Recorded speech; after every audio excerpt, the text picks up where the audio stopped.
I denne her video, der vil jeg vise, hvordan jeg lukker masker af midt i et arbejde, som for eksempel her, hvor jeg skal lukke 8 masker af til et ærmegab.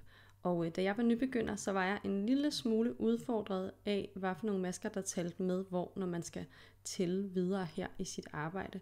Så derfor så vil jeg lige vise her, hvordan jeg gør. Men de næste 8 masker her, de skal altså lukkes af. Og jeg starter lige med at strikke den første maske, der skal lukkes af her. Og for at kunne lukke en maske af, så bliver vi jo faktisk lige nødt til at strikke 2 masker. Så tager jeg den første, jeg har strikket her, og trækker ud over den, jeg lige har strikket. Så er der altså 1 maske lukket af. Og jeg tæller ikke masker, jeg strikker, jeg tæller kun dem, jeg lukker af. Så nu har jeg altså 1 lukket af. 2.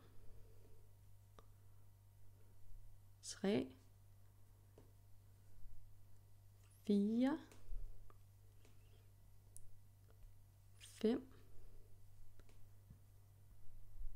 6.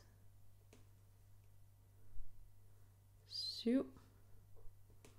Og 8 masker lukket af. Og nu kommer hele pointen, det var i hvert fald der, hvor jeg gik galt i byen. Denne her maske, der har vi jo hele tiden været en maske foran i forhold til, hvad vi har lukket af.